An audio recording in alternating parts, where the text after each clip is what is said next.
Hi, ladies. Hi. We have been working out the Hi, glitches with ladies. the digital platforms. Let me tell you, it has been silly. They have to integrate the systems a little bit more, I think, between YouTube and StreamYard and all of that. So I'm so happy to see all of you. Welcome, welcome, welcome. Hi. Yoshino, it's nice to see you. Nice to meet you. Thank you. And Mickey, Mian, it's good to see you again. And Catherine, SB, Niev, Nora, it's nice to see your face. Some of you I saw at the pre-interview, and some I have not seen before now. So thank you for joining us. We are live streaming. Is anyone getting a double playback, like hearing everything twice? No? Oh. Why, what's wrong? I have headphones on, so we tested this last night. Okay, I think I know why. I know why. It's me. Why? Ignore Is it me. you? I think I have the YouTube channel on. It's okay. I know why. It's because I have the YouTube channel on as well. You know what? Yeah, turn off the YouTube channel. It's like a few seconds before. Sorry.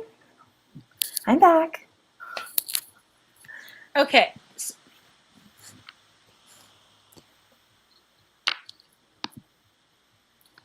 We said goodbye to YouTube. So apparently with all the systems we have to go live at the same time. It's just like you'd think it could be more, I don't know, intuitive.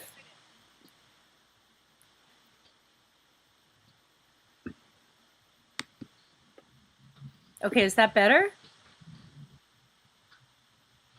Can you hear me? Yeah, all good for me.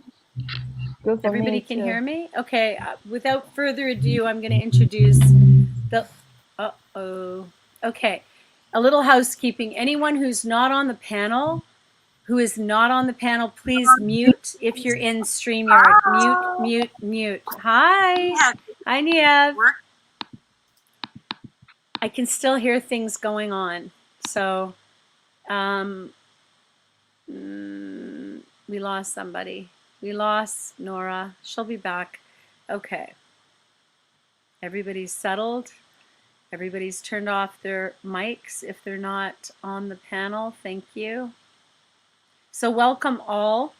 I'm really excited to have you all here.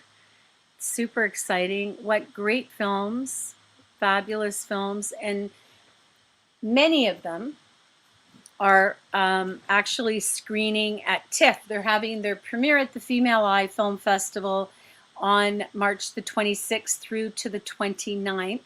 And we're going to jump into a conversation with everyone. Some of the titles of your films, I can see all of them. Yoshino, can you type the title of your film into where your name is? Thank you. Oh, okay.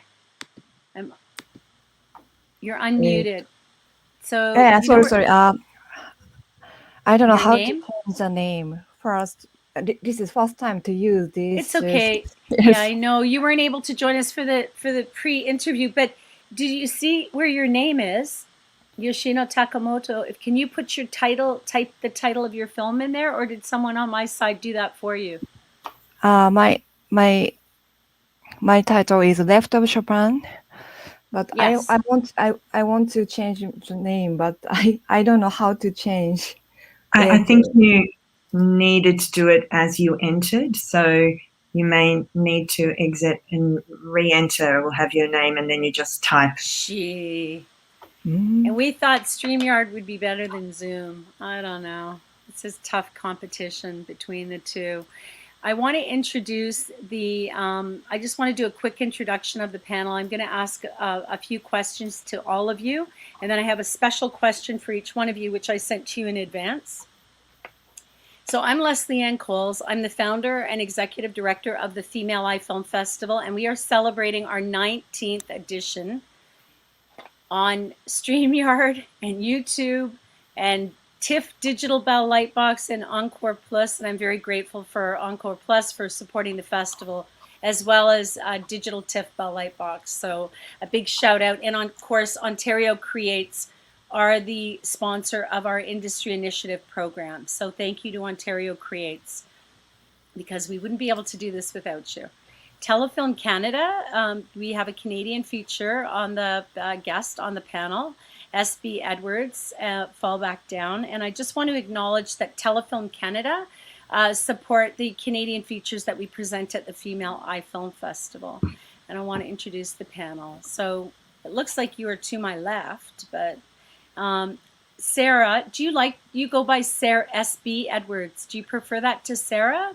It just usually ends up happening because there's a lot of other Sarahs, and in any group there's another Sarah, and then since I'm already kind of SB, it just locks in. But I kind of answer to like a lot of things. But yeah, usually Sarah or SB.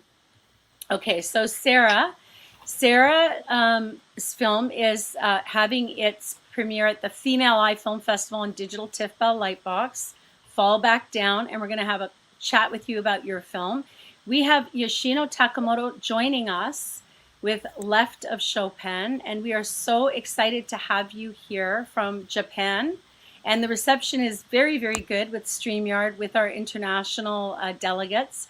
We have Niev Kanti here, who's with Small Time, which is also premiering at Digital TIFF Bell Lightbox on March 26th. And all of these films will launch on March 26th, including Mian Lu, Mickey on the Road, which is another feature film that is having its screening opening on March the 26th, and again, running through until March 29th. And of course, we have Some Happy Day, which is screening right now on Encore Plus, directed by Catherine Hill.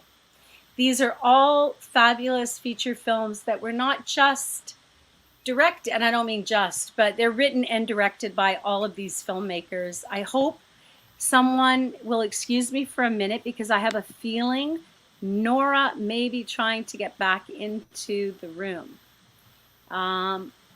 Yes, there she is. But I have to put my glasses on or I'll bring someone else in. No, where's Nora? Nora! Nora's gone. Okay, well, hopefully Katie or someone in the back room can keep their eye open for Nora. Should she reappear? She has a fabulous film, Cream, that is also screening at TIFF Bell Lightbox this weekend, 26th, and she is from Budapest. So I hope she comes back in, and I'll just kind of keep checking back. So we had a little chat the other day, and I thought, you know, we might revisit some of those questions. So for our audience, so Sarah, what inspired you to make Fall Back Down? What was the inspiration for you? Well, it was so long ago. It was like, maybe it would be hard to remember if I wasn't asked this question sometimes. Because it really was a very, very long road. And in not that different of a configuration, I started working on it like over 10 years ago.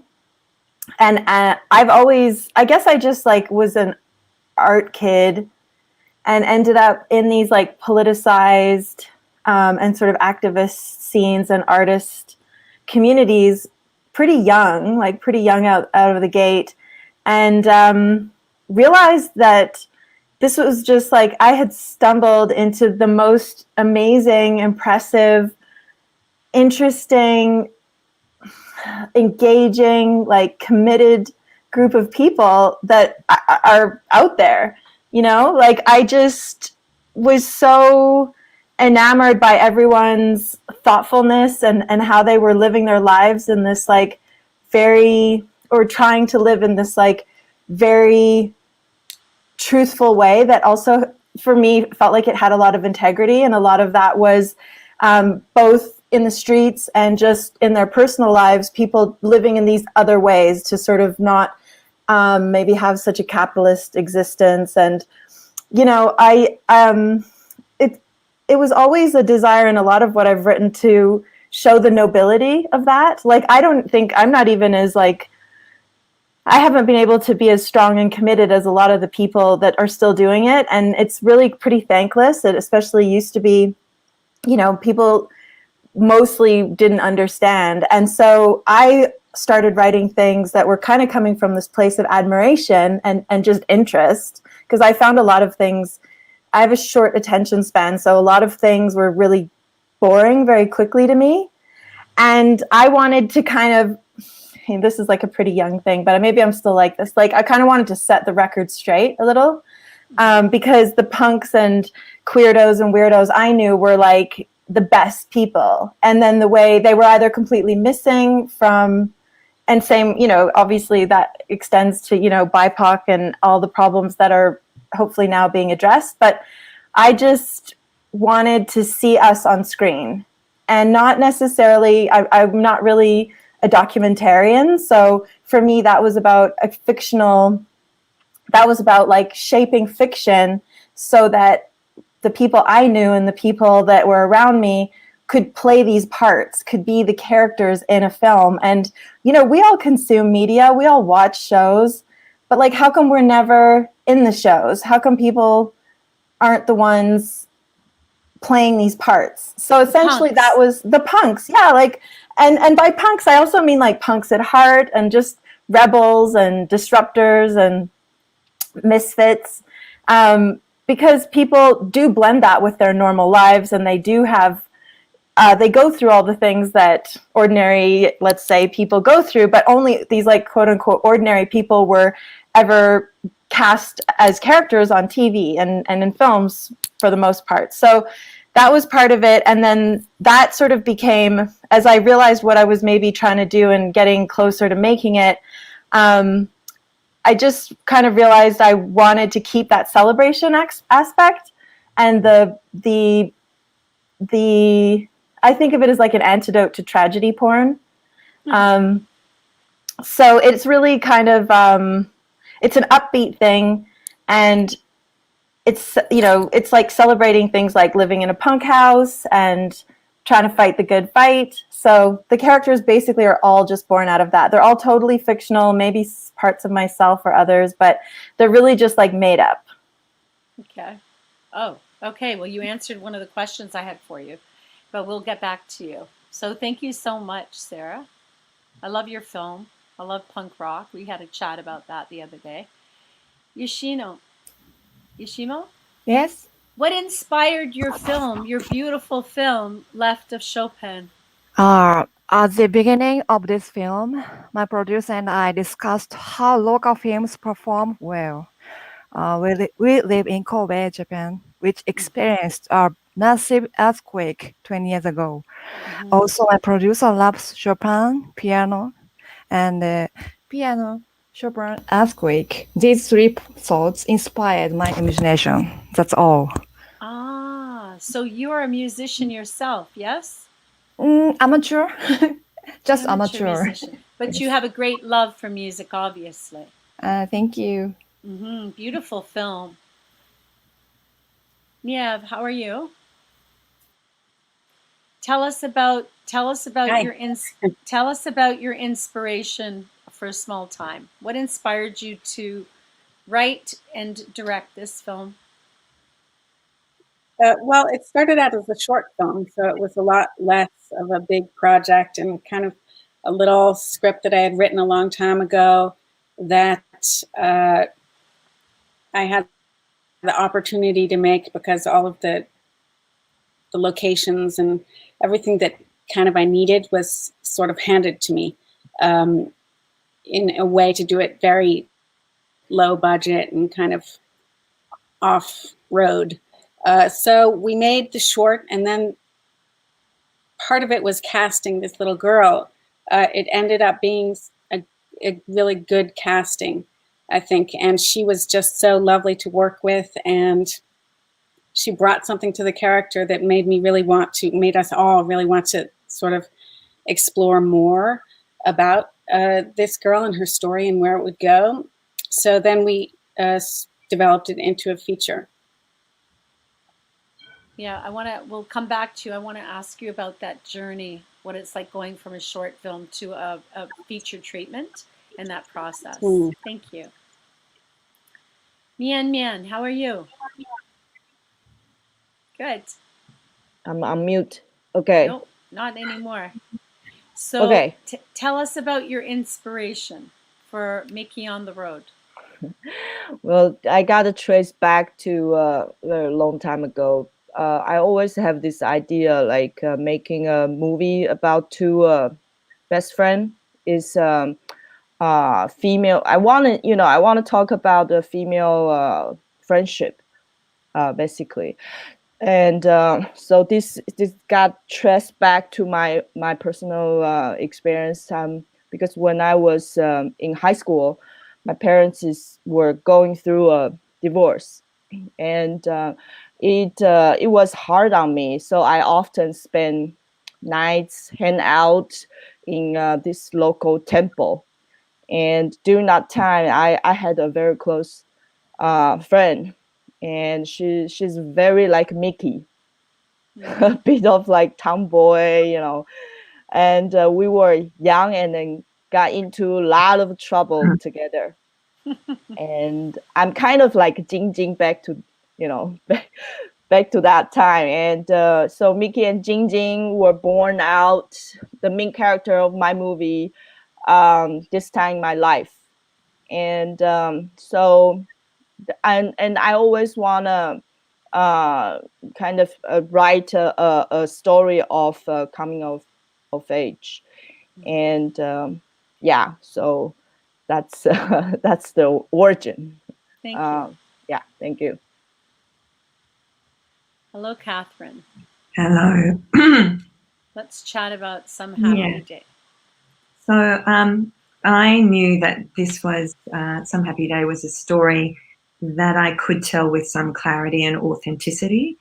About 2 decades ago, I started working as a social worker, raising money to fund my other artistic ventures.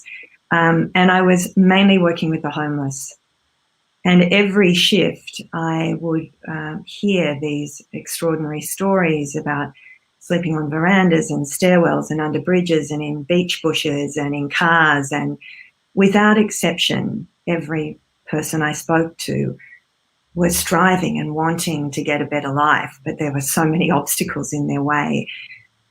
So I wanted to tell this story because I don't think it's told very often, and certainly not from a female point of view. And in Australia, the fastest growing homeless cohort are women over 50. And the reason why I don't think it's told very often is we tend to tell stories from our own experience, and yet those who are homeless are spending every day just trying to survive, trying to work out where they're going to eat, how they're going to get food, where they're going to sleep that night.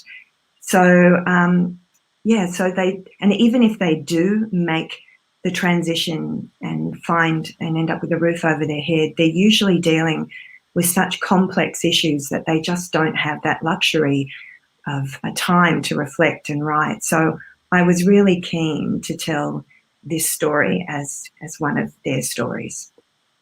Well, I know that thank you. I know that all of you have a very deep personal connection to your story. And I know, Niev, you said that the story, the short that became the feature, it was a personal memory. It was based on a memory from your childhood. Is that right? Do you want to speak to that? I mean, it was inspired by the nuances of a memory from my childhood. And I don't want to give the impression that I grew up in, this film is, about a little girl growing up in a very dark sort of world of addiction and PTSD and traumatic adult behavior. And I didn't grow up in that environment at all, but I did have a sort of intimate encounter or sort of relationship with someone in that world.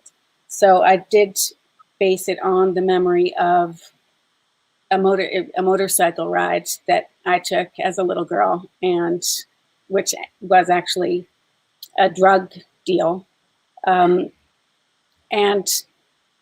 it was mainly about the difference in my memory of what that was and what it was once I learned what it actually was, which was not a good situation at all. But I remember having a great time and being really curious and, having a fun ride and not really understanding why, people were upset or worried about things that I didn't even know what they were talking about. So it was kind of that difference of like the child view, the child take on that moment, and then the adult take on that moment, which kind of set the seed for where the film would go. And it basically developed like that throughout, always putting it in through the eyes of this kid and how she sees the world, which is very, very different, and dark situations and weird situations or funny situations, and seeing it through her lens, basically. It's so And beautifully also seeing captured. like America and the contradictions of America and everything that we're kind of grappling with as adults through the eyes of a kid. So it looks different through those eyes, I hope. It does. It's so beautiful, and you really do feel that you're in the child. Like we are back in our child. We are back, experiencing the world through her perspective and her naivety, her lack of experience. And I think you capture that really beautifully in your film.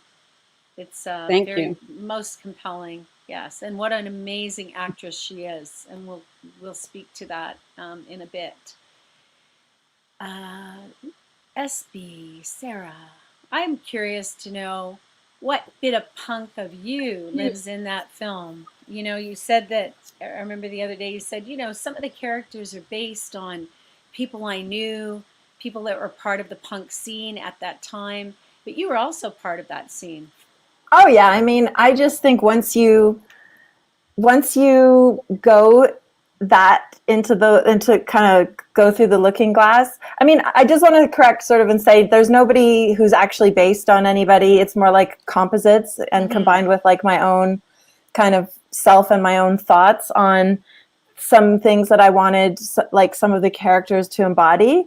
But I mean, I don't know about you guys, but like when you're especially at a certain age, you're just magnetically pulled towards certain things, and they make it like an indelible impression. And as you get older, you maybe can't be involved as much, or some people find a way. But like, I just, I think that like activism, activists, all the alternative lifestyles, everything that would be considered like on the fringes is just like where it's at. I just don't have much interest in like anything else. And I have, I've tried to fit into just like kind of pay the bills and fund my career as a content creator. And my dream is to just shake all that off and just go be, well, there's two things. I'd like to just be like a really wild anarchist, or I think I'll just retire and be a ceramicist eventually. That's like, this is the potter's corner.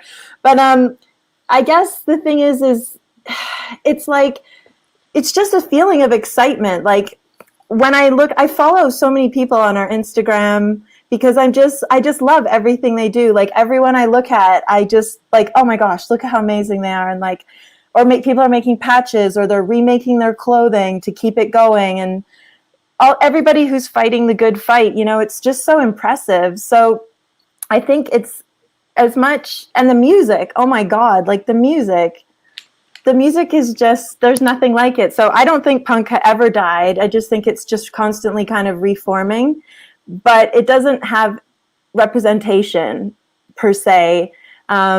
So it's very much kind of an underground, and there's different things that have morphed. But I'm really pleased that these really important conversations, like with Black Lives Matter, and I'm really glad that this is coming to the fore and that regular people are becoming politicized, because it's just very hard for any one individual or small group of individuals to change things. And once it touches more people, you know, maybe we can actually get a bit more progress. I mean, this is the third wave of feminism as well. And I'm thinking, how many do we need? Like, could this maybe be the last one? So I'm still politicized. And that's, for me, that is what a punk is. A punk is not like 3 chords. Yeah, absolutely. There are only two chords. They're good chords though. I mean, let's, you know. There are only 2 chords in punk. I guess, yeah. Mian.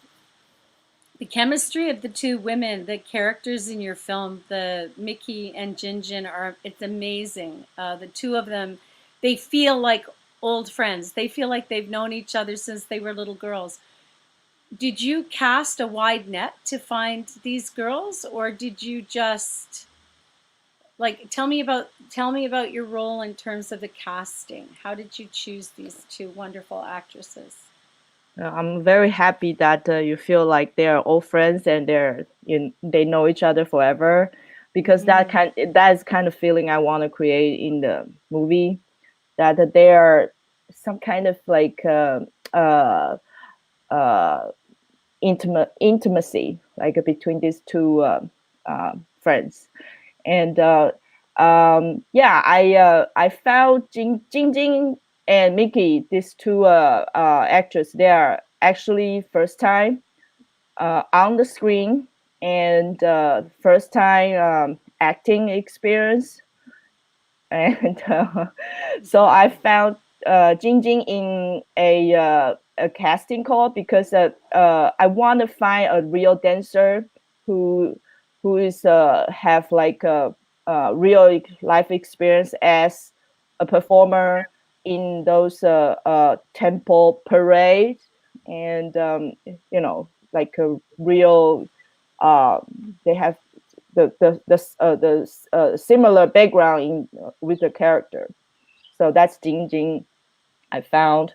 And Mickey was a bartender, and I went to a bar, and she's like shaking the cocktail for me, and I saw her tattoo on her chest, and I was like, interesting, you know. I start talking to her and convinced her to, you know, come to my audition, and she was like, no, are you kidding me? Are you drunk? You know, like she think I'm, yeah, she thought I have too much beer. Yeah. And so finally I kind of I try like at least a year, you know, coming back to her bar and then handing her my script with my best suit to show her I'm a real director, you know, do all that. And then finally I convinced her to come to, because she living in south of Taiwan and I living in the capital, Taipei.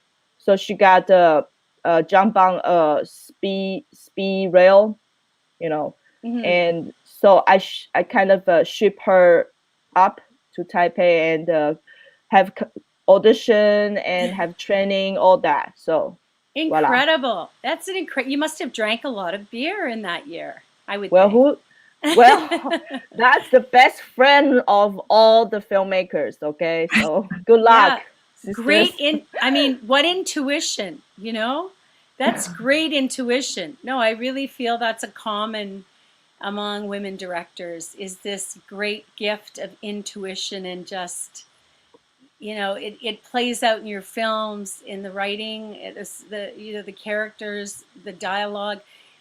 That is brilliant. I did not actually know that you found her in a bar, but I did know that Jinjin was a dancer. You could see that she danced professionally, but so I gotta ask a question. I'm gonna just sidetrack for a minute. So they actually, the dancing with the poles on the back of the jeeps and things like this, a parade from the temple? Oh, that's right. Because in Taiwan, those temple events, you know, they worship various god,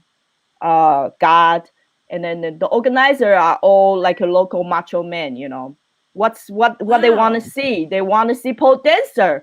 So, That's you know, incredible. That would never happen in the Catholic Church. They would never have dancers with poles on the back of pickup trucks and things like that. and That in is something.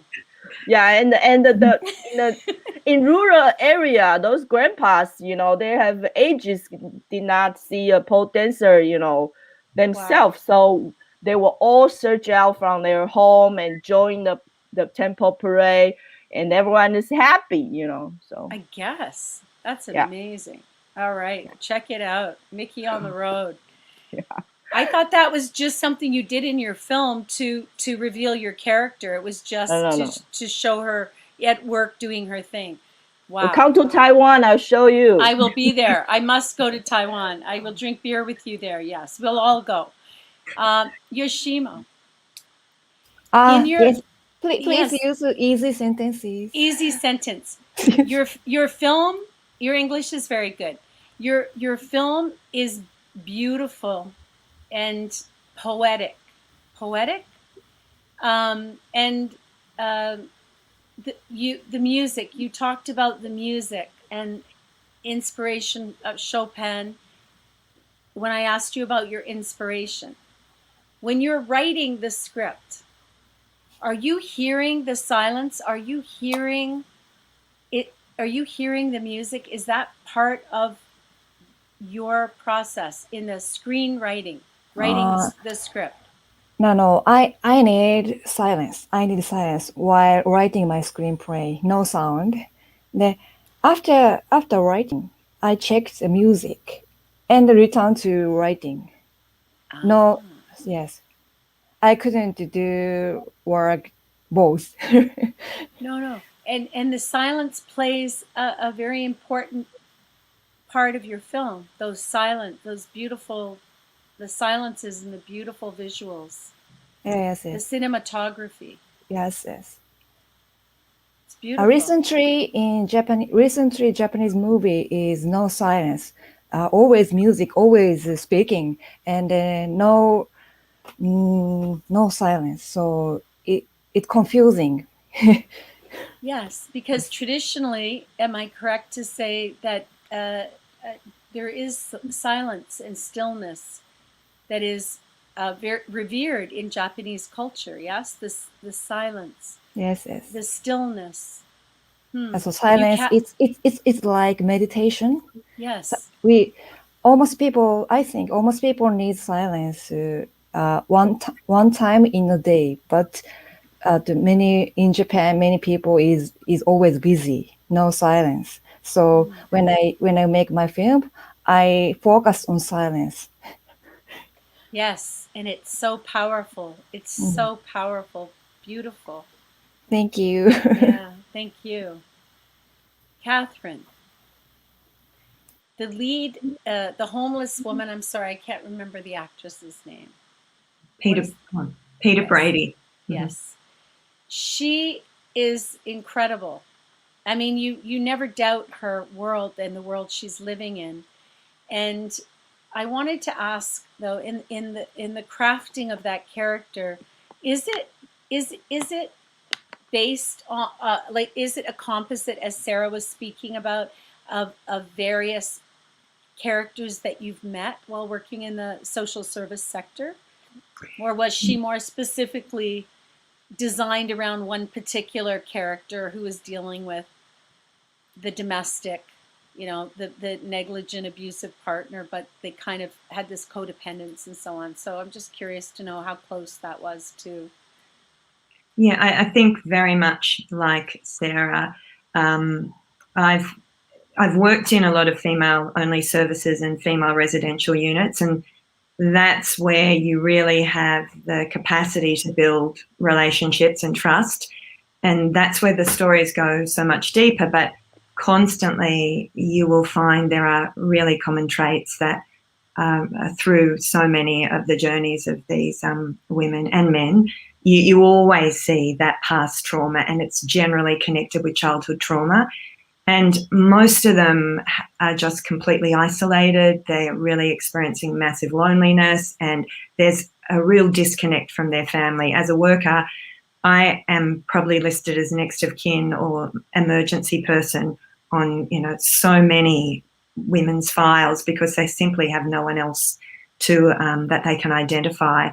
And they are all really striving for this connection. And as you mentioned, Leslie Ann, there is, I find that most of them often, there's a selflessness in their relationships where they deny their own needs for those of their partners. So I did take kind of those really general traits that I found right through it. But I did write specifically for Peter Brady, the actor who, so she was on board from the very beginning, and she's an extraordinary actor, but she's also a wonderful writer and a theatre writer here, and we've worked together as dramaturg and writer previously. So she was across all the drafts and was providing a lovely bit of feedback as well. But it was really good to have her in my mind as I was writing. It was really lovely. Oh, all right. So you had that actress in your mind as you were writing. Did she have any experience? Did she go into?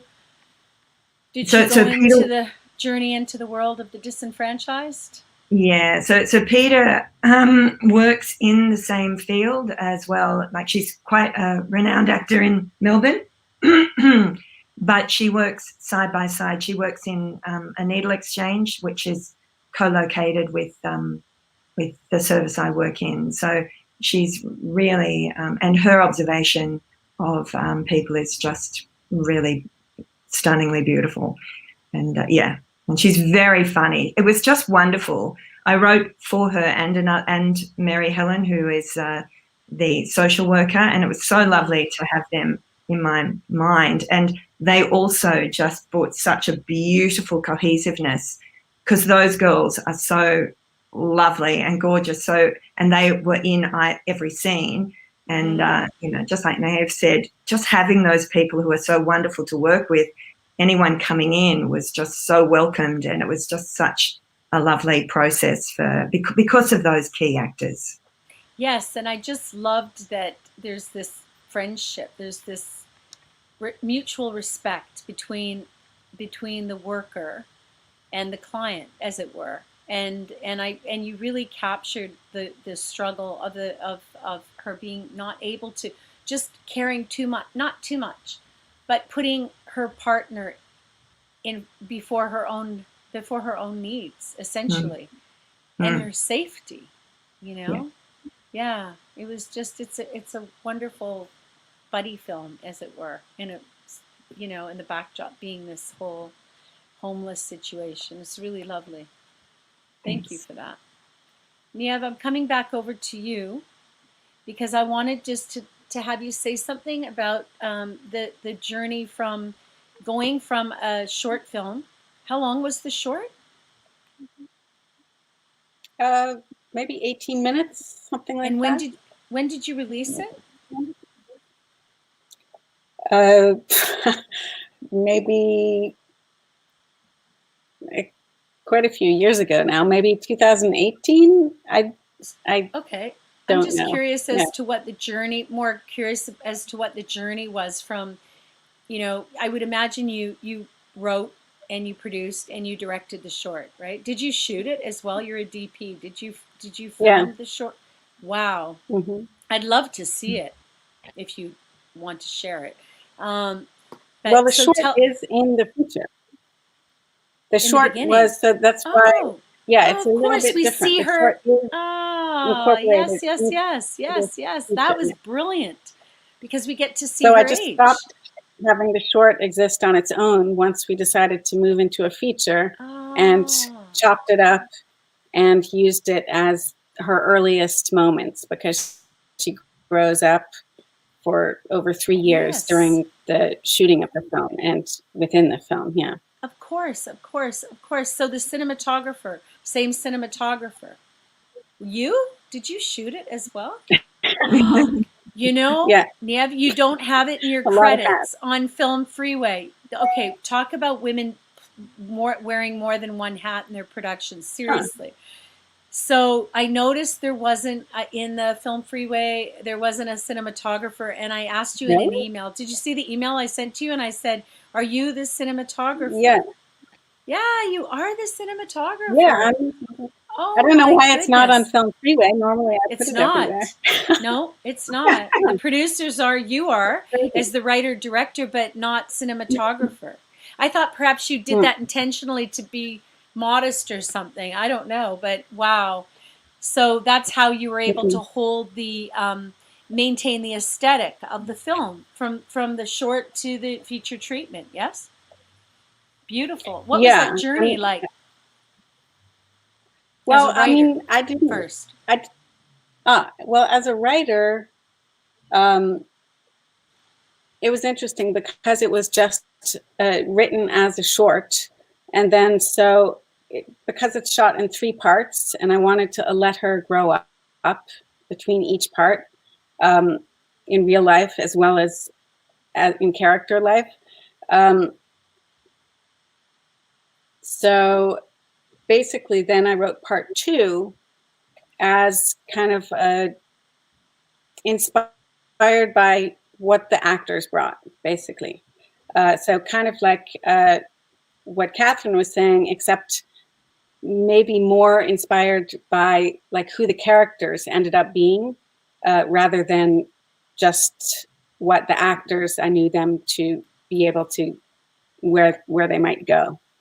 But so the characters kind of like, it was what they brought to the characters that then I wanted to continue and follow along more. And then basically I didn't know the end until we shot part 2. So it wasn't like a full feature-length script at any point, and it still doesn't exist as a full feature-length script because it's just separate parts. I am listening. I'm just looking for then something popped up. It might be a question or not, or Nora. I'm sorry. Yes, I apologize for that. So it was a question, or it wasn't a question. I don't know. Yeah. I don't see. Can you pick up where you just were? You were saying that that the characters really evolved and informed you as a writer because they were evolving and growing and shifting and changing and coming more into their own, right? Exactly. So then they kind of allowed part 3 to be developed in whatever way it wanted to be developed. So I didn't know what the character arcs were when developing each part.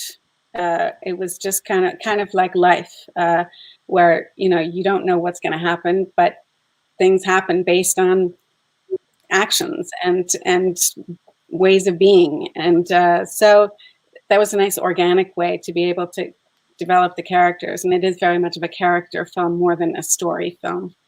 Oh, there's a definite story in there. How long did it take you then to complete the feature? Including the short, it was 5 years. About 5 years, yeah. It's a long time. And the right, definitely, well, for a feature, yeah, but for the right age for the character because they grow so much and they change dramatically in that period of time. So, if I could have, I would have let her grow up more between each part and like let it continue even over like maybe 8 years or something. Would have been really fascinating, I think, to see her then at the end kind of as a teenager. But it just wasn't feasible. Like already bringing that over 3 years was too difficult production-wise. Did you have the same producer? Or you were producing basically, but you did have another producer on in the feature when you started and he producing stayed throughout, start to finish. And a lot of the same team too who came back. Right. I think I'm going to ask each one of you this question. How long did it take you, Mian, to from script to completion, locking your picture? How long did it take you for the Mickey on the Road? I started writing since 2014. Yeah, the script, and I finished the script around 2017. So like took me 3 years to write the script, and then finding money is not a challenge. So Yeah. But the first time I saw Jing Jing, she just had a baby. She was 22-year old, and then after like 2 years, then we start shooting. Her daughter already able to running around, so and Wow. yeah, and then we released last year 2020 November in Taiwan. So yeah. How was the film received in Taiwan? Um, we win a nomination of a major film festival here called Golden Horse Award. So Jing Jing, thank you.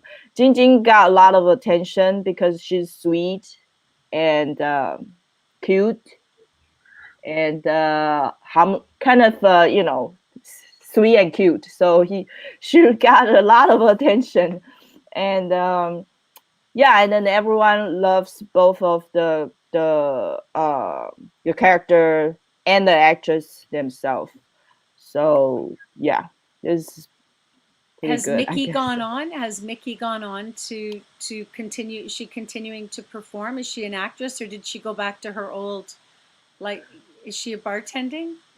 Now she working in a kind of a normal job, like a day job, 9 to 5 kind of thing.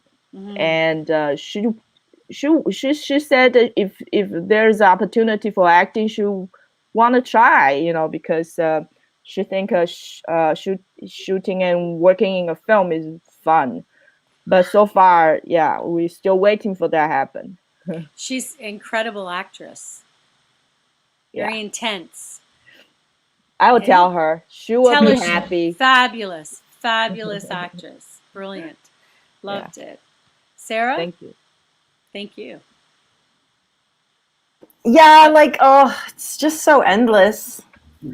Um, oh my God.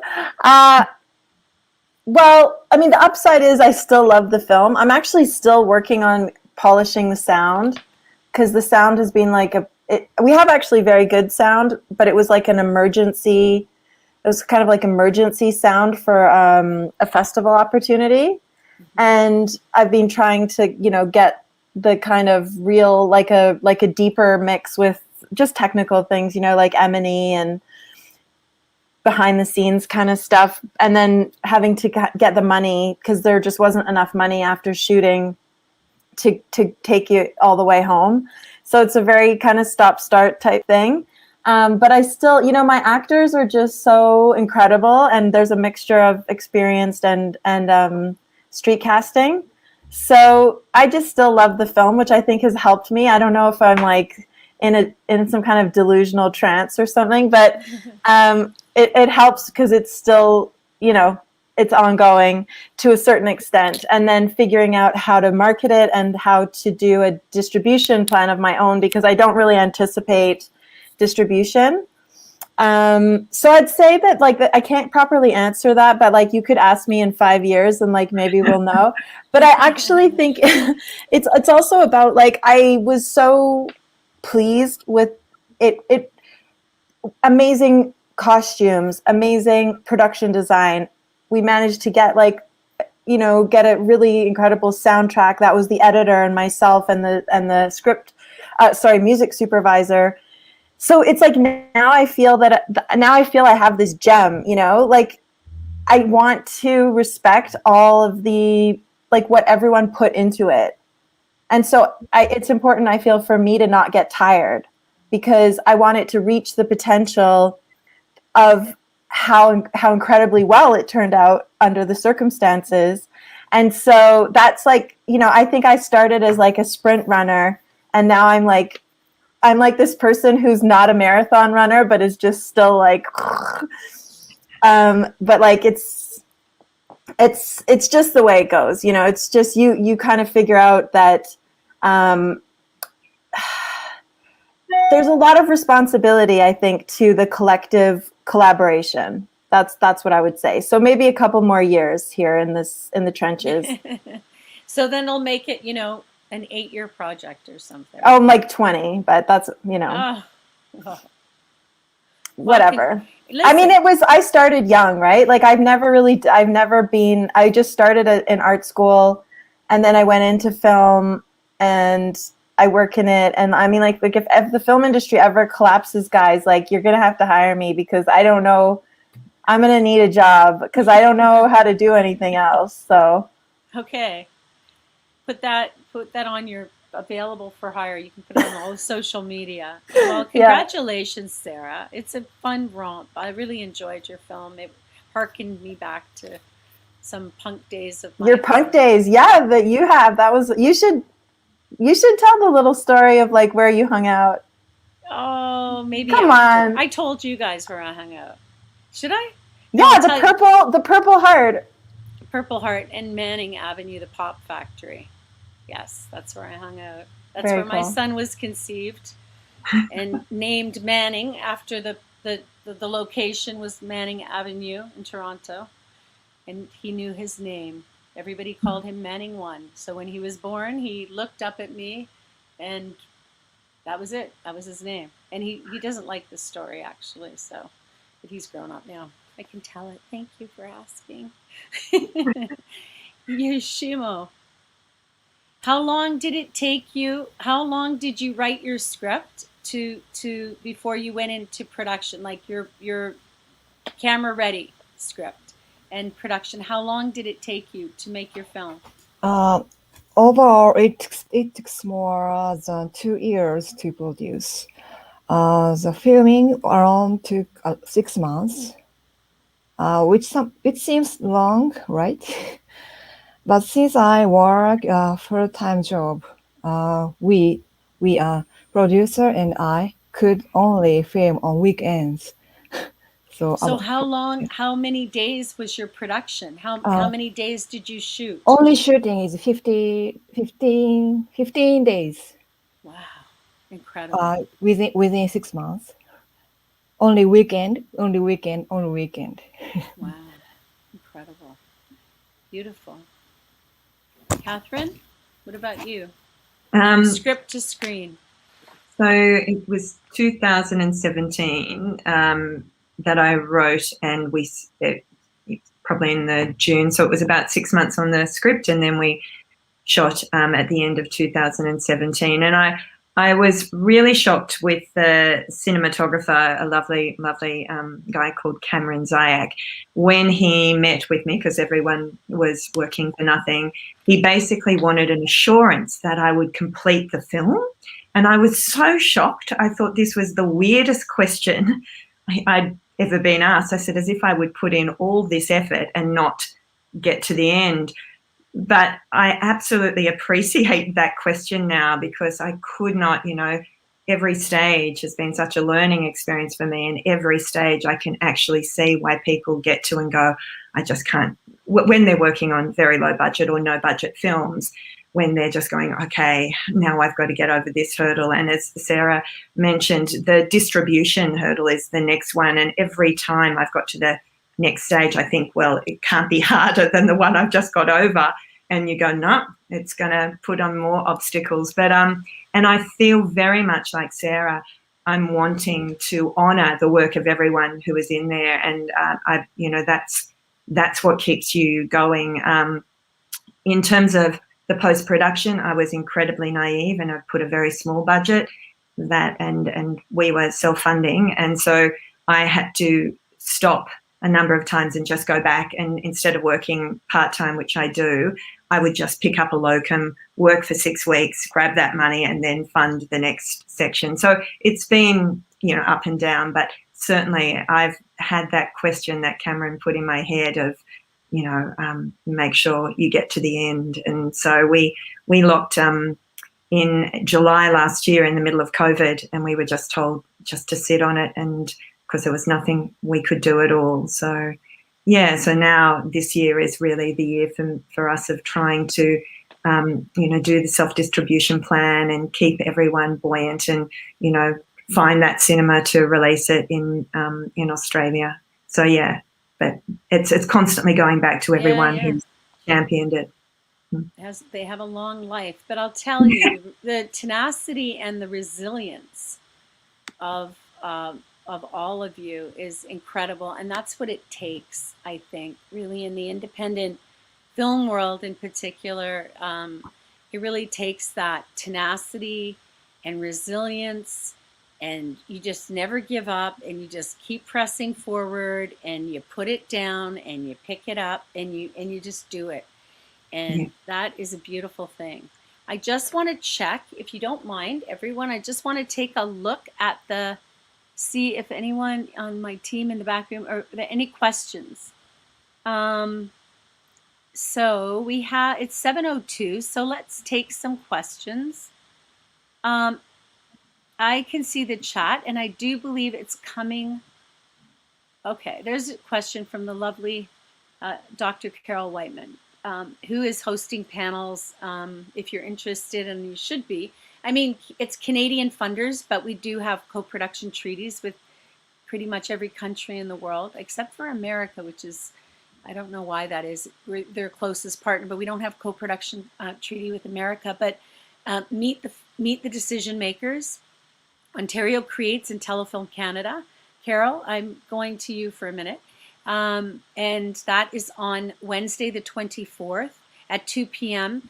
And then if you are looking and talking about distribution for your own films, you must attend a very intimate conversation with between Carol and Robin Smith of Keno Smith. And we're going to be talking about its content in review, and it's at 4 p.m. and it'll be live streamed, and we're talking about traditional and hybrid distribution models, and it's going to be a big conversation. So Carol, where is your question? Could each filmmaker share a big takeaway from making their film, something they learned that they will do or not do on their next film? Good question, Carol. Thank you. So who wants to take that one on? Something that you learned from the making of your film, perhaps something you will do next time, or something you won't do next time. Yes, Sarah. I think this, yeah, okay. So I think maybe there's female filmmakers emerging or out there who are watching or will watch the YouTube thing. And one thing that would be great to let people know is I feel like the biggest growth for me has been to become becoming a producer. So Fall Back Down is a punk romantic comedy. I was the writer, director, and then through the process, I became the producer, because especially when you don't have much money, people can't stick with it for as long as it's going to require. So you're going to need to fill that role as well. So whether you're doing it at the moment or whether that's in the future, maybe it's still early days and you have a support team around you or other producers or line producers or whatever, I would say in your team, or this is better if you're directing not to fill this role. What I would do differently next time is for like a line producer who's going to be on the shoot, I would make sure that person is very comfortable firing someone, because there's always going to be somebody who comes that you can't tell from the interviews, and you won't know who this is, and you'll be surprised because there was maybe not really any signs, but there's probably going to be at least one person that you need to get rid of. And the sooner you do that, the better, because they're filling a space with the wrong energy or possibly working against you and working against the film. And what if they're in that space, no one else can make up for it because they're occupying the role. Once it's terrifying, it's totally scary to think about getting rid of somebody who's not doing the job the way you need it done. But it is the best thing you can do, because it'll create a vacuum, and you'll have the opportunity for someone better to fill it. And they will never appear if that person is still there. So the biggest thing I took away is I look at it more like from a business point of view. I'm trying to kind of be the CEO of my company. And I think it's just normal. I'm learning about leadership now. No one in film ever teaches you leadership. They teach you how to choose lenses. So I think leadership is important, and leadership is it's just a matter of fact that you're going to have to do some human resource adjustments. So if in a perfect world, as the director, who you do want to kind of be liked and, you know, like ideally you can be like popular on your set. If that doesn't happen, that's fine too. But yeah, try to have someone on your team who's got like the commitment and the willingness, who's not there to make friends. Okay, That's my so big takeaway. Someone to be the bad guy. All right. Yeah. Be the bad cop. Yoshimo, anything that you would do differently, or anything that you learned specifically about the making of this film that you would do differently or not do for your next film?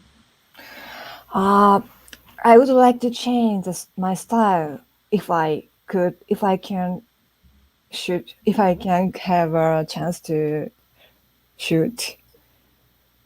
Yes, I want to change. I want to change my style. You want to change the style from the film that you just made? Yes. Visually?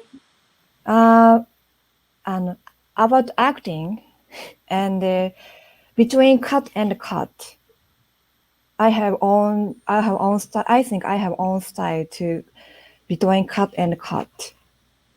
It's beautiful, Yoshimo. I think you're too hard on yourself. Your film is so beautiful and resonant. Yes, thank you. It truly is. But I thought you were thinking more like you're going to do an action film or something next, maybe, by a different visual. But for the film, well, it speaks for itself. I encourage everyone to see it, truly.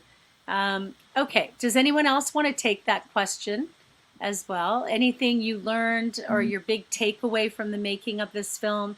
Anything you wouldn't do or you would do differently next time? Yes, Mian.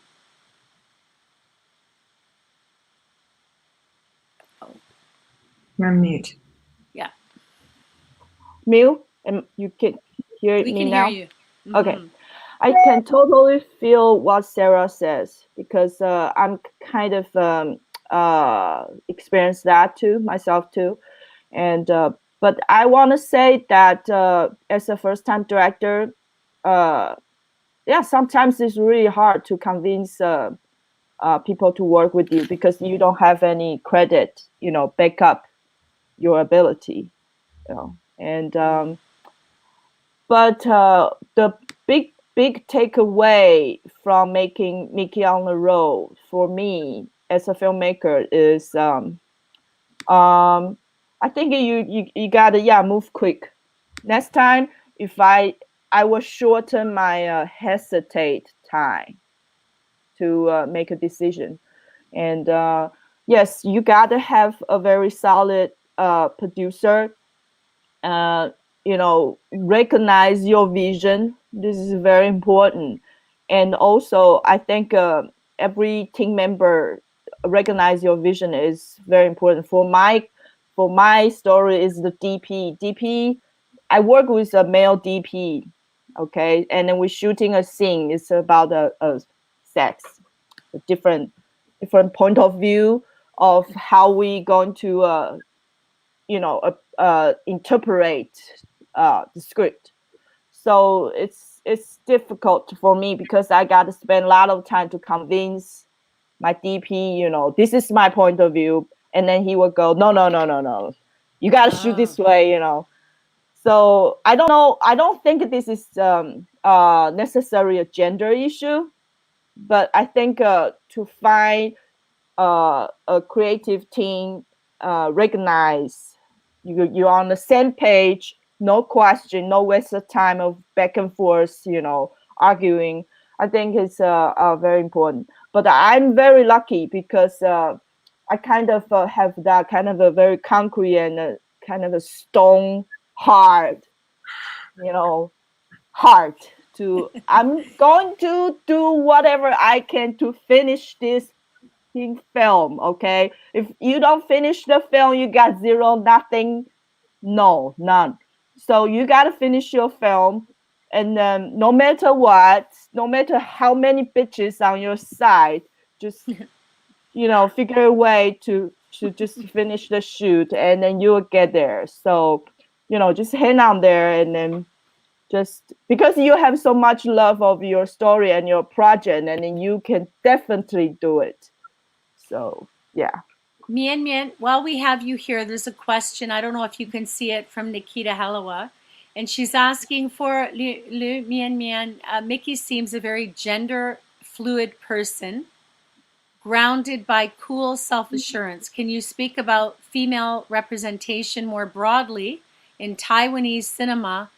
Thank you. We touched on this a little bit the other day in the pre-interview in regards to Mickey, but she's asking if you can speak about female representation more broadly in Taiwanese cinema, and anything you want to say about gender fluidity of your character, Mickey. Well, first I would say in most of Taiwanese movie, you don't see like a badass young woman, because normally they represent female character in uniform, schoolgirl, okay, or someone's daughter, someone's mother, someone's wife, and no one kind of smoke is no, too bad. And so I wanted, when I write this script, I want to create a very strong and distinguished, different female character from all the Taiwanese movie I saw, because I'm not happy with those characters, because that doesn't represent what I see in my daily life, and it lack of some kind of a proactive and then rebellion, quality. So so if you I want you to see more Taiwanese movies, and then you will see what I'm talking about, right? And about Mickey, this character, gender fluid person. Okay, if I translate this correctly, means she's ambiguous about her sexuality. Is that what this question mean? Nikita, is Right. that your question? Are you Gender talking about gender fluid. fluidity in terms of, did she ambiguous? Is that right? I mean, sometimes it's not sexuality. It seems like sexuality can be one conversation, and then gender identity can be another. So depending what Nikita meant, it might be more specific to just gender. Well, I think she's, from what I'm getting from Nikita, I think what she's talking about is kind of what I was asking the other day, and that I was asking Mian Mian if Mickey was queer, was she gay? And there was some moments where I felt she was questioning her own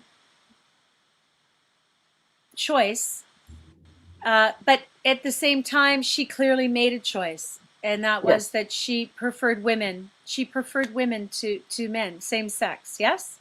Yes, and so there was no ambiguity. She was fluid. Yeah.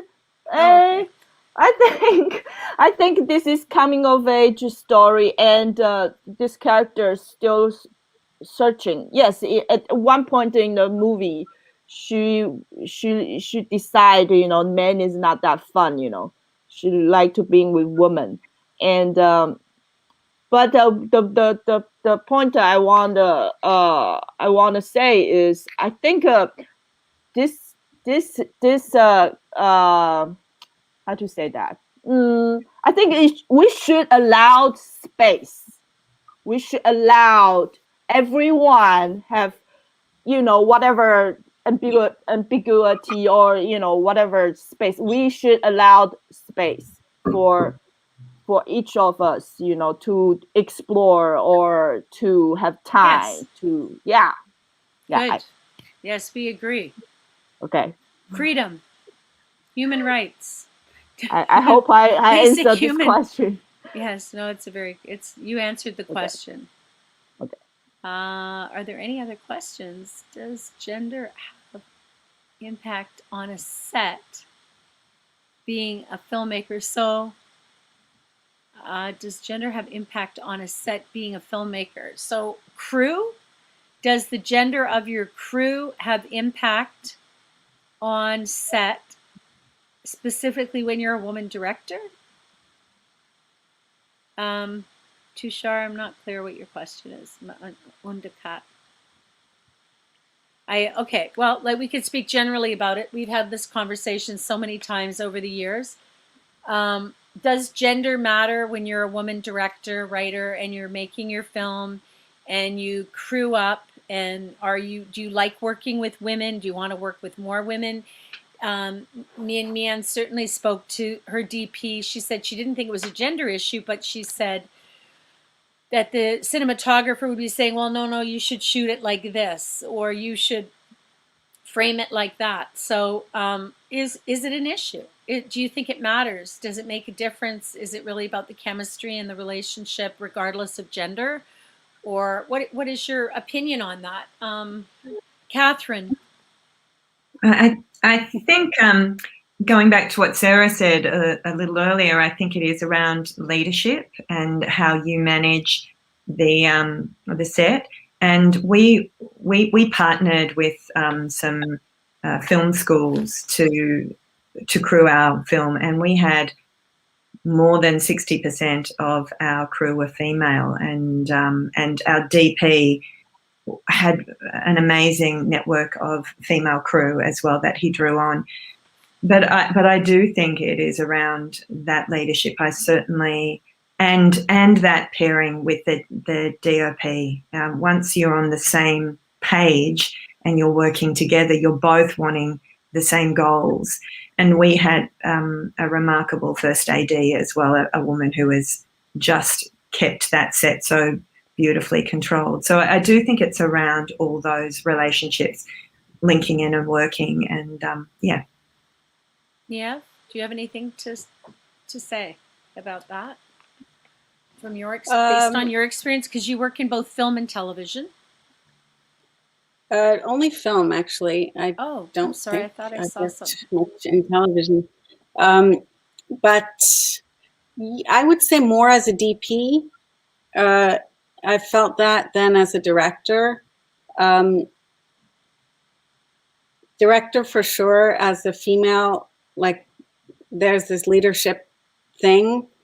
But I haven't felt that's, I mean, looking for money to direct, I think, is impacted greatly by the fact that I'm female, and that makes it just so more difficult.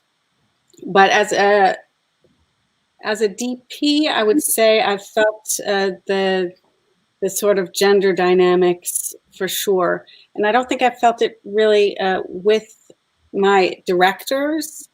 That's generally been a good collaboration, but more with my team, especially like, lighting teams and gaffers and stuff are usually very male based crews, and as well as assistant cameras. It's just such a male based entire section of usually.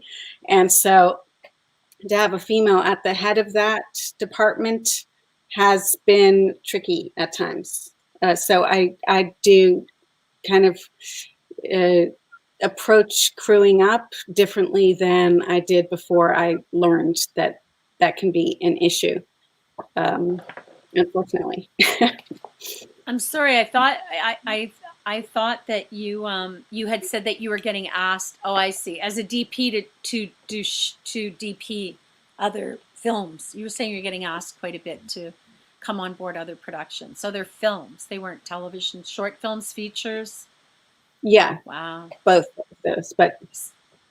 So you feel it more from the crew, from the grips and the electrics, and not so much from the director. You're on the same page with the director, but it's more from those sort of male-dominated areas of the industry. Exactly.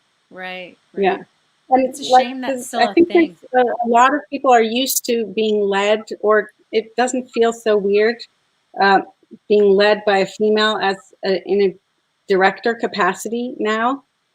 Maybe not in bigger like action style films, perhaps, but in smaller indie kind of intimate things, um, there seems to be an acceptance of a woman at the helm of that.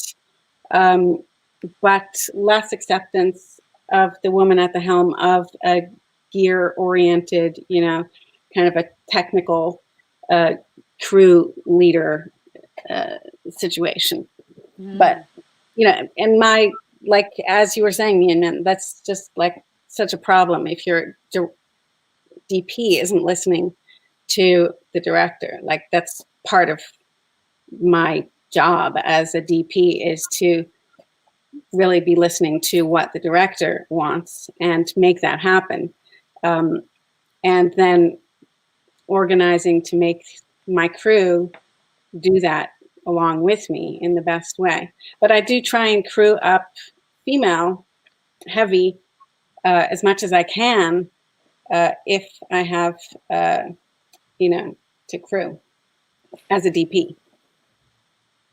I wonder if women work so much in film because in film, unlike television, you are the key creative. I mean, you have pretty much control over the film as independent films. I'm not talking about big studio productions. And I think maybe that's why women choose film often over television, because you're you actually listen to, I mean, I know there's issues with crew and stuff, but I mean, you really are steering the ship in film when you're the director. It's your creative vision, and yes, the DP should, the closest person you're working with should definitely just do their job and really trust the director and the vision and maintain that, uphold it. I mean, I think there's a trend in also the fact that women who want to make content end up being the main fundraisers rather than being for hire. So we get to this point where we want to write, direct, and then you don't get hired. So like, what do you get? Oh, am I going to make like a multi-million-dollar TV show right now? Like, I wish. That sounds great. But it's like, or can I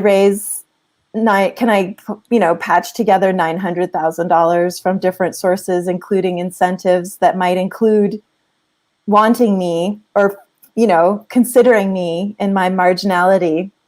So I feel like it's also like a milestone that is perceivably realistic to make a film. And even then it ends up being a lot more challenging than you kind of thought it would be when you're more bright-eyed and bushy-tailed at the beginning. I mean, good thing, right? Because you kind of have to just run at it.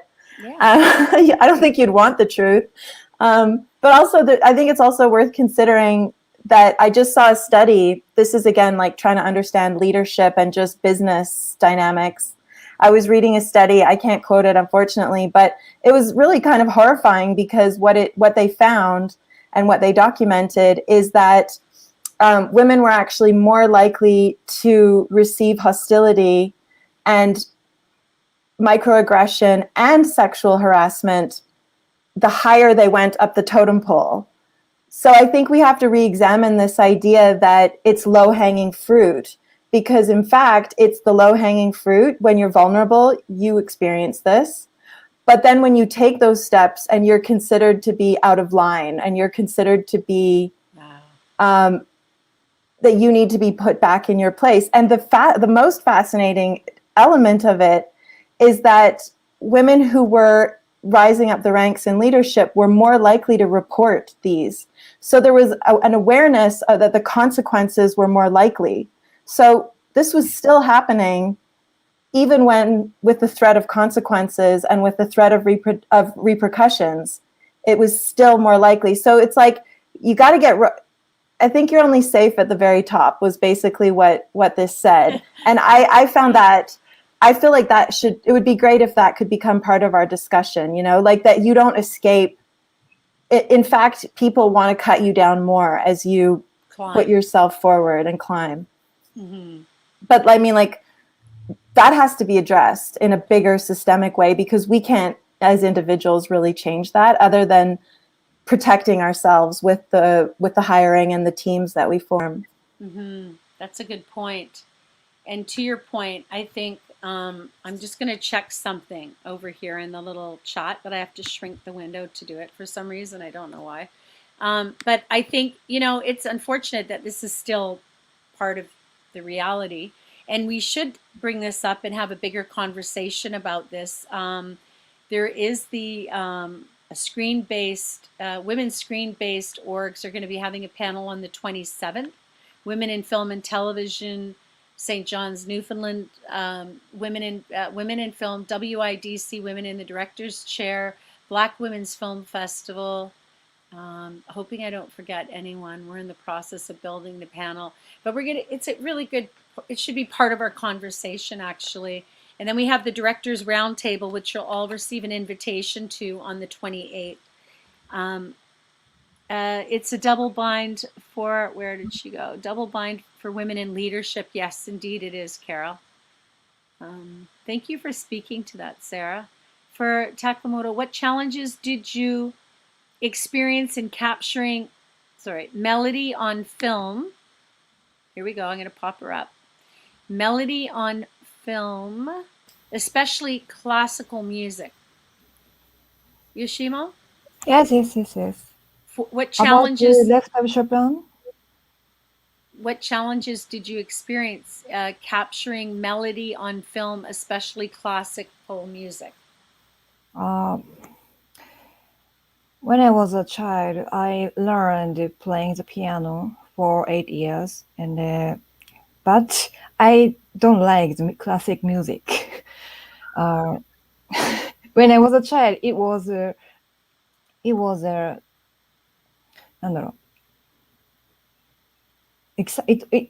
isn't excited for kids, classic music, and but after so, but when I became to adult, my feeling is changing. It's changing day by year and year. Classic is very wonderful, very marvelous. And so when I was shoot this movie, I changed to focus on classic music. Thank you. Okay, Is it- Nikita? Yes? Carol Whiteman was saying that it's well documented in studies, Sarah. It's the double bind for women in leadership. And also, I found myself, and I know other women work in more than one capacity in the industry. The industry is not very friendly to it. It doesn't matter, regardless of gender. I found that people don't like it when you're in more than one role. I don't know if it's a Canadian thing or if it's a North American thing or what it is, but people like to compartmentalize and they identify with you in a certain capacity or a certain role, and then when you're morphing or moving or shifting and embracing all of what you do and honoring that, it's challenging for people. And I haven't quite figured out why that is. I don't know. It's just they're not comfortable or they don't know how to orient themselves to that. But I think it's also part of it. I think women do we transition our skills. I remember reading somewhere once that women can have, an average woman will have 7 careers in a lifetime. 7. Men have 1, usually 1 or 2 maybe. But not only that, women in film and women directors often start someplace else in the industry and then they transition their skills. And I've always said to my kids and the youth that and the film students that I mentor, that everything counts along the way. Everything we do counts along the way. It all makes sense. It all moves the needle forward. and it's interesting how it all interconnects at some point in the trajectory of our careers. Well, I think if you think about it, I mean, I don't understand it either, but if you think about privilege, I mean, like, there's that great meme that's like, or it's not a meme, it's sort of an idea and a concept that privilege isn't going to like redistribute itself. So if the lanes right now suit the systemic problems that we have and they're there, I mean, I think the ripple effect is something that is so fascinating, that so many things, and we're just starting to understand like microaggressions and toxic work environments, which are a lot harder to point at than sexual harassment. So it's like there's all these ways that the patriarchy manifests itself that are it's so much more nuanced. But just being told you're supposed to stay in your lane, I mean, who does that benefit really? If the good lane is occupied by someone who doesn't look like me, then yeah, they probably don't want me like signaling that I'm coming for them, and I want their spot. They want you to stay in your bumper car. Yeah, exactly. But like, I think we have to, you just like pull over, just start yanking on the wheel and go on over. So push them out of the car. Our time is coming to a close, but I just wanted to have each one of you speak to, where can people find your film? Obviously on Core Plus, Some Happy Day, all of the rest of the wonderful films and the panelists and their films at TIFF Bell Lightbox opening on March 26th. What's happening next? Festival. Some of you mentioned distribution. Niev, what's going on with your film after The Female Eye? Are you a festival circuiting? I'm still festival circuiting. Like, we started the festival circuit exactly last year, and we premiered at CineQuest, which got shut down partway through because of the pandemic. So we've arrived at like this full year now of pandemic festivals. Wow. It's been very odd. But we've got a couple more festivals coming up. I think the next one after this one is Ashland. So that will be USA online as well. And I'm submitting to a couple that take place in the summer as well, in hopes that maybe something will happen live by then. We'll see.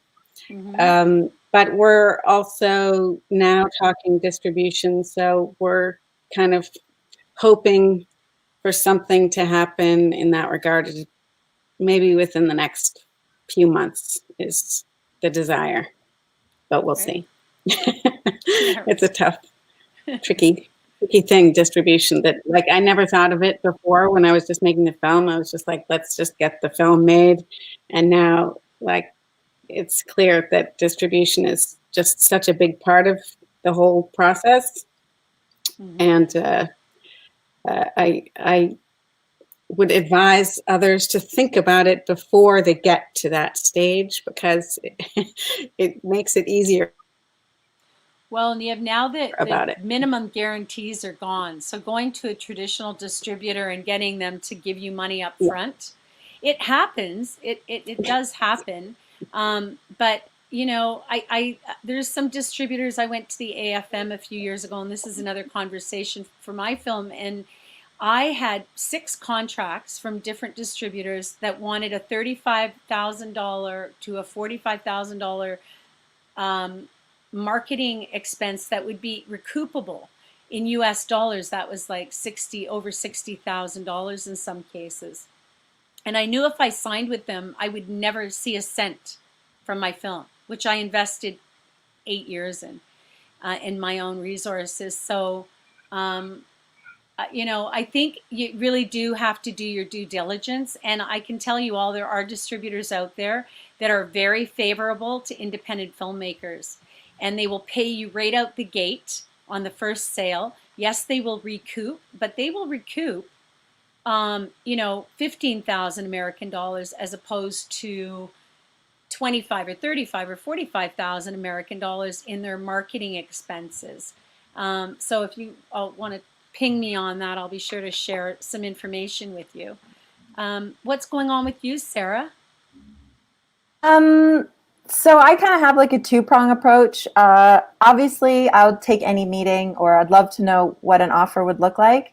I just had asked around a lot in the time leading up to shooting, and like going a lot on the Sundance creative distribution website and reading a lot of those case studies and stuff. And it just doesn't, like, even films that have quite a lot of buzz don't even seem to get particularly good deals. And it seems like it's a little bit this sort of secret because people wanted to be chosen, and maybe it looks good for them. But now maybe since post Me Too, we're allowed to air our, like the things that didn't work out that great, or where we feel maybe we, it's not like the major success facade anymore. So I don't know. I mean, look, if anyone wants to back up a truck of money, like, for sure, call me. But, but I'm also curious, like I'm really happy that I made Fall Back Down first, because it is so niche to like queerdos and weirdos. And this is like the closet of things I have written is really can just come in and maybe feed that pipeline. So that's where I am interested in like distributing. I don't know, I'm not interested in that much doing all that work, but I don't know what I have to lose, because like, even if I was no good at it and we made no money, I think that's the alternative anyway, except someone else has your film. So if nothing else, I'm thinking I could get data. I could find out who wants these films, who's interested. I'm looking at aggregators, which is pretty much what distributors do anyway now. They just go to an aggregator. So there's like Quiver, Juice, all sorts. And they have their downsides, apparently. I'm about to find out. But I just want to keep some control, because I think information is power. So I'm seeing it as like a kind of a, what's the word? Like a flagship piece of content. And I would like to still capitalize on it further before, putting it out to pasture eventually. Okay, thank you.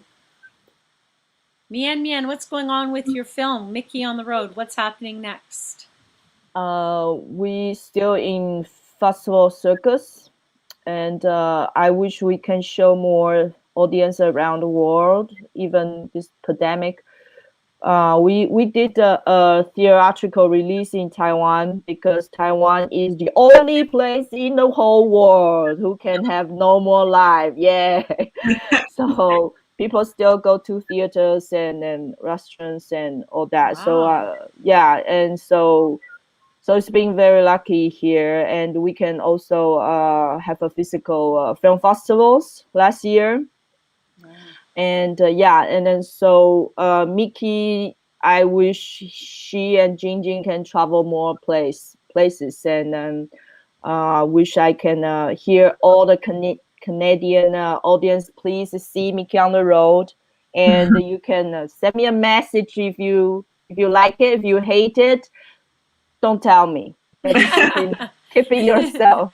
Right? And we have Facebook and Twitter and all that, and you can just leave message, and then I would love to know what you think of Mickey on the Road. This is the whole point. We are here. Thank you.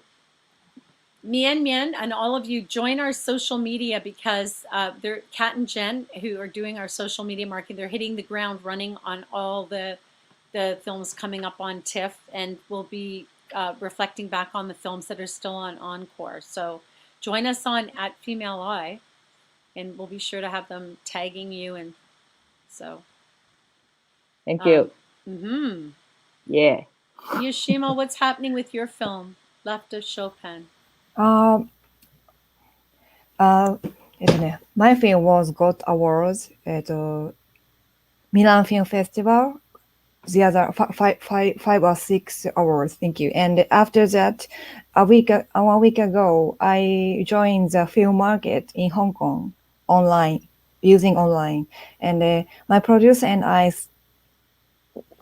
want to sell my film on broadcast. And since 20s, my film is now screened in Japan, Tokyo, Kobe, and 6 places now on screen. Congratulations. But this is indie film, so it was like gamble. Oh yeah. Yes. Big gamble, always a gamble. And next, I don't know, next stage, how do I sell my films on worldwide? Well, you can subtitle it as you have and talk to some. Well, we can talk about that. We're going to have a distribution panel, Yoshima, on Wednesday at 4 p.m. You might Wednesday, come 4 to this p.m.